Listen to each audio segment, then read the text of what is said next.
Joining me in the studio tonight is comedian and actress Shappy Khorsandi, who was born in Iran. And thanks so much for coming in to speak to us about this. I know that you've been trying to keep the protests at the forefront of everyone's mind and showing your solidarity.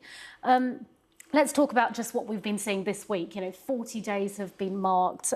A lot has been unfolding. And from what little imagery that we are getting out of Iran, because they're trying to shut down people's internet, they're trying not to allow us to see what's going on. Every day there seems to be another young person who's been killed and more tragedy.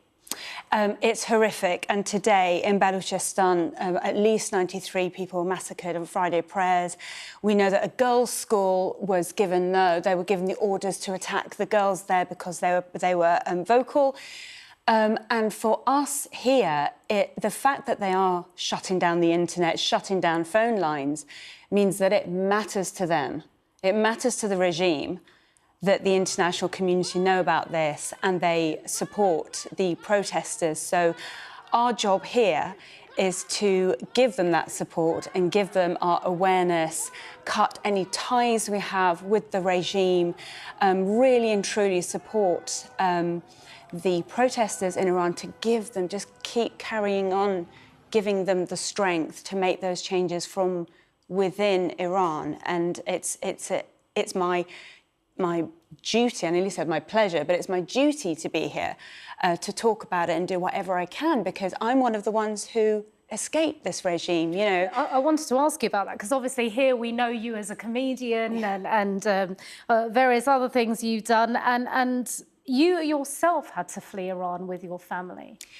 Yes, so we were one of the millions, I think, who eventually got out of Iran because people supported the revolution for all sorts of different reasons, but it wasn't what anyone expected. We had to get asylum here, and for a long time there were, we'd talk about going back. You must speak Farsi because when we go back to Iran, but the regime didn't change. They got the country into such a stranglehold, and they implemented the most brutal punishments to anyone who stepped out of line. The tiniest voice of dissent was, they came down on in the most brutal. It's very difficult to properly explain to people how terrified people are of this regime.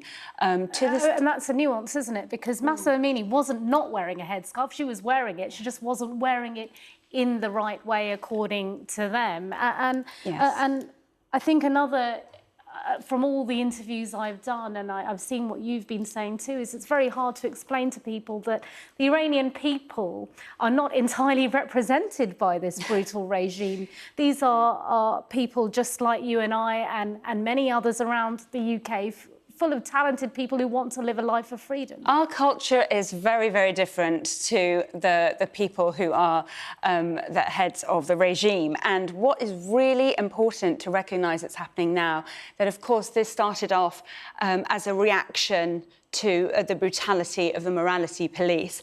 But now we are seeing the mother of Nika Shakrami, who gave a very powerful speech today, and everyone is... Nika was also murdered, aged 16, while she was out protesting.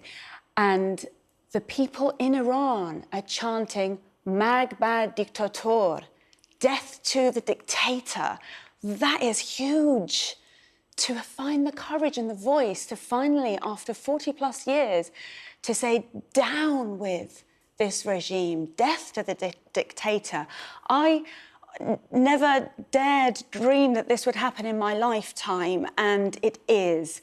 And it is a very traumatic time, because people's lives are on the line, young people. I mean, if you see the pictures of the people that are giving up their lives, they're so young, and it brings up a lot of trauma.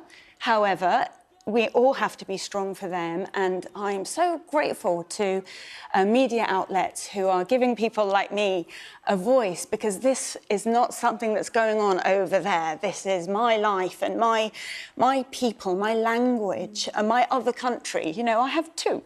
Yeah, and very lucky. Yeah. Shappy, look, I can see the tears in your eyes as you're speaking, and I can see the emotion and the solidarity you're feeling with the people. And as you say, they are literally putting their lives on the line, and it's on an hourly, daily basis, isn't it? And we have seen many protests in Iran before.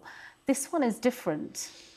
This one is different. This generation is different. This is the generation that has the internet. This is the generation that wasn't aware or alive when in 1979. They're like going, what is this?